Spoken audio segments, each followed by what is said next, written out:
মধ্যপ্রাচ্যে চলমান উত্তেজনার মধ্যেই ইরান নতুন এক কৌশল অবলম্বন করেছে। মার্কিন সংবাদ মাধ্যম সিএনএন জানিয়েছে, চীনা মুদ্রা ইউয়ানে লেনদেনের মাধ্যমে তেল পরিবহন করা হলে সীমিত সংখ্যক তেলবাহী জাহাজ হরমুজ প্রণালী দিয়ে চলাচলের অনুমতি দেবে Tehran.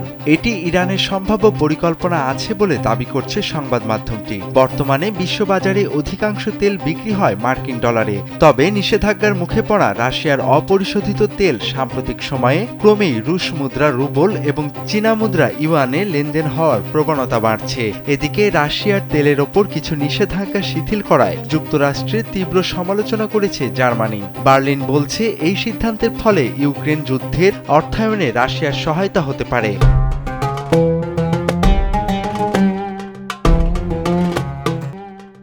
German chancellor Friedrich Merz বলেছেন, ইরানের বিরুদ্ধে যুক্তরাষ্ট্র ও ইসরায়েলের যুদ্ধের কারণে জ্বালানি দামের বৃদ্ধি ঘটেছে।